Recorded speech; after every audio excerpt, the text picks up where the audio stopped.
မင်္ဂလာပါရှင်စကိုင်းခရိုင်ပြန်ကြားရေးနဲ့ပြည်သူ့ဆက်ဆံရေးဦးစီးဌာနအနေနဲ့ပြည်သူများတည်ပညာပေးတော်ရှင်များကိုဗတ်စင်ဆောင်ရွက်လျက်ရှိပါတယ်ရှင်ဒီနေ့မှာဆိုရင်လည်းရာသီတုပ်ကွေးရောဂါနဲ့ပတ်သက်ပြီးတော့အသိပညာပေးမျှဝေပေးဖို့အတွက်စကိုင်းခရိုင်တိုင်းစေပညာဦးစီးဌာနကတာဝန်ရှိသူတို့ကိုဖိတ်ခေါ်ထားပါတယ်ရှင်ဆင်မရေမင်္ဂလာပါရှင်မင်္ဂလာပါရှင်ဟုတ်ကဲ့ပါရှင်ပထမဆုံးပေါ့နော်ပြန်မနာမည်ကြီးနဲ့ဒီမှာဒီနေ့ဆွေးနွေးမယ့်အကြောင်းအရာလေးမျှဝေပေးပါအောင်ရှင်ဟုတ်ကဲ့ရှင်ကျွန်မကတော့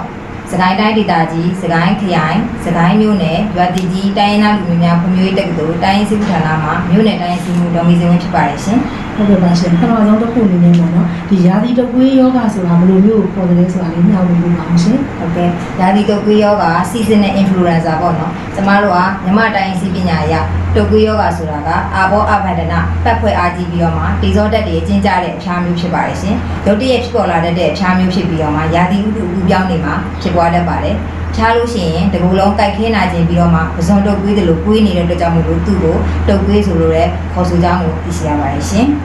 ဟုတ်ကဲ့ပါရှင်ဒီပေါ့နော်ရာသီတုပ်ကွေးယောဂါပေါ့ဘာကြောင့်ဖြစ်တယ်ဆိုတာလည်းသိလို့ပါရဲ့ရှင်ဟုတ်ကဲ့ရှင်မြန်မာတိုင်းစီပညာအရယောဂတိုင်းဟာဒီသမုဋ္ဌာန်၄ပါးဖြစ်တဲ့ကံစိတ်ဥဒုအာဟာရစတဲ့အကြောင်းတရားတွေကိုလွန်ရုပ်လွဲမှားကျင့်သုံးတဲ့အတွက်ကြောင့်မို့လို့ဖြစ်ပွားရတာပါရှင်အကျဉ်းချုပ်ပြောရမယ်ဆိုလို့ရှိရင်ဒီရာသီတုပ်ကွေးယောဂါကိုဖြစ်စေတဲ့အကြောင်းတွေကတော့ယောဂပိုးတွေကူးစက်ခံရခြင်းအချိန်ခါမှုဘဲနဲ့ရေချိုးခြင်းခေါင်းလျှော့ခြင်းလေပန်းကားလေခံခြင်းအေးခံခြင်းစိတ်အားငယ်ခြင်းပေါ့နော်စိတ်တက်ကြတာတွေရာသီဥတုအေးလွန်ခြင်းအပူအေးရုတ်တရက်ပြောင်းလဲခြင်းရာသီဥတုဖောက်ပြန်တဲ့အခါတွေမှာလည်းအေးချိုဖန်အရသာရှိတဲ့အစားအစာတွေကိုနောက်မကြည်တက်လွယ်တဲ့အစားအစာတွေကိုလွန်ကဲစွာစားလို့ရှိရင်ဒီရာသီတုပ်ကွေးယောဂါကိုဖြစ်ပွားစေပါတယ်ဟုတ်ကဲ့ပါရှင်ဒီပေါ့နော်ရာသီတုပ်ကွေးယောဂါပေါ့နော်ဖြစ်ပေါ်ပြီဆိုတာကိုသိစေနိုင်တဲ့လက္ခဏာတွေလည်းသိလို့ပါတယ်ရှင်ဟုတ်ကဲ့ရှင်ရာသီတုပ်ကွေးယောဂါဖြစ်လာမယ်ဆိုလို့ရှိရင်ခံစားရတဲ့လက္ခဏာတွေကတော့အဖျားကြီးခြင်းချောင်းဆိုးခြင်းလေချောင်းနာခြင်းနှာရည်ယိုခြင်းခေါင်းကိုက်ခြင်းကိုလက်မအီမတာဖြစ်ခြင်းနှောင်းခြင်းအချို့ကလေးတငယ်တွေမှာဆိုလို့ရှိရင်အော့အန်ပြီးတော့မှဝမ်းပြက်တာတွေထိတွေ့ရှိရပါတယ်ရှင်ဟုတ်ကဲ့ပါရှင်ဒီပေါ့နော်ဒီရာသီတုပ်ကွေးယောဂါကိုကျမတို့ဘယ်လိုကာကွယ်ကုသရမလဲလဲသိလို့ပါတယ်ရှင်ဟုတ်ကဲ့ရာသီတုပ်ကွေးယောဂါကိုမဖြစ်ပွားအောင်ဘယ်လိုတွေလှုပ်ဆောင်ရမလဲဆိုလို့ရှိရင်လူနေထူထပ်တဲ့နေရာတွေကိုဆောင်ကျင်သင့်ပါတယ်လူနေထူထပ်တဲ့နေရာတွေကိုမရှိမနေသွားရမယ်ဆိုလို့ရှိရင်လည်း mask တက်ခြင်းတခုကင်တွယ်ပြီးလို့ရှိရင်လက်ကိုစနစ်တကျဆေးကြောခြင်းတကူရည်တန့်ရှင်းမှုရှိခြင်းရာသီဥတုနဲ့ကိုက်ညီမဲ့ဝတ်စားတွေကိုဝတ်ဆင်ခြင်းကုသမှုအနေနဲ့ကတော့ကျမတို့ကပူစိတ်ခါဆက်အရသာရှိတဲ့ဆေးဝါးတွေကိုတောက်သုံးပေးရပါမယ်တိုင်းစီပညာအရ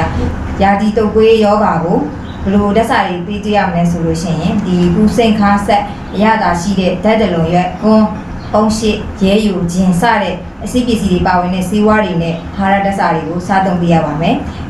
ယောဂါဖြစ်ပွားနေစဉ်မှာအနားယူပေးရပါမယ်တီးတဲ့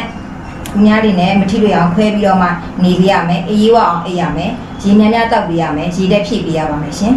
ဟုတ်ကဲ့ပါရှင်ဒီရာသီတုပ်ကွေးယောဂါရဲ့ပေါ့နော်နောက်ဆက်တွဲဆိုးကျိုးတွေကဘာတွေဖြစ်မလဲရှင်ဟုတ်ကဲ့ရာသီတုပ်ကွေးယောဂါကိုစနစ်တကျဒီချာမကုသခဲ့လို့ရှိရင်အဆုတ်ရောင်ခြင်းပြင်းထန်တဲ့အဆုတ်ရောင်ခြင်းလေပြွန်ရောင်ရမ်းတာတွေနှာခေါင်းအတွင်းပိုင်းရောင်ရမ်းခြင်းနားအတွင်းပိုင်းရောင်ရမ်းခြင်းနဲ့ဝမ်းပြက်ခြင်းတွေပါဖြစ်ပေါ်စေနိုင်ပါတယ်ဒါကြောင့်မို့လို့အသက်အရွယ်ငယ်လွန်းတဲ့သူတွေအသက်အရွယ်ကြီးနေတဲ့ဖိုးဖွားတွေနဲ့ကိုယ်ဝန်ဆောင်မိခင်တွေပြီးရင်နာတာရှည်ယောဂခံစားနေရတဲ့သူတွေဟိုအထူးဂရုစိုက်တင်ပါတယ်ကဲလို့အသက်ရှူမောရတာတွေအဖျားကြီးမယ်အိတ်မြအောင်ချောင်းဆိုးမယ်ပြီးရင်မောပန်းခြင်းစတဲ့လက္ခဏာတွေကိုတွေ့ရှိရလို့ရှိရင်နီးစက်ရာဆေးရုံဆေးခန်းတွေကိုတွားရပြီးတော့မှကုသဖို့တိုက်တွန်းလိုပါတယ်ရှင်ဟုတ်ကဲ့ပါရှင်အခုလိုပေါ့နော်ပြည်သူတွေကိုရာသီတုပ်ကွေးယောဂါနဲ့ပတ်သက်ပြီးတော့ယောဂလက္ခဏာတွေအကြောင်းနောက်ပြီးတော့ပေါ့နော်ဒီရာသီတုပ်ကွေးယောဂါနဲ့ပတ်သက်ပြီးတော့ဆောင်ရန်ချက်တွေကိုပြည်သူတွေကိုပြည်ပညာပေးမျှဝေပေးတဲ့အတွက်ကျေးဇူးအထူးတင်ရှိပါတယ်ရှင်ဟုတ်ကဲ့ပါရှင်ကျွန်မကလည်းပြည်သူတွေကိုတိုင်းရင်းစည်းပညာနဲ့အသိပညာဗဟုသုတတွေကိုမျှဝေပေးရတဲ့အတွက်ကျေးဇူးတင်ပါတယ်ရှင်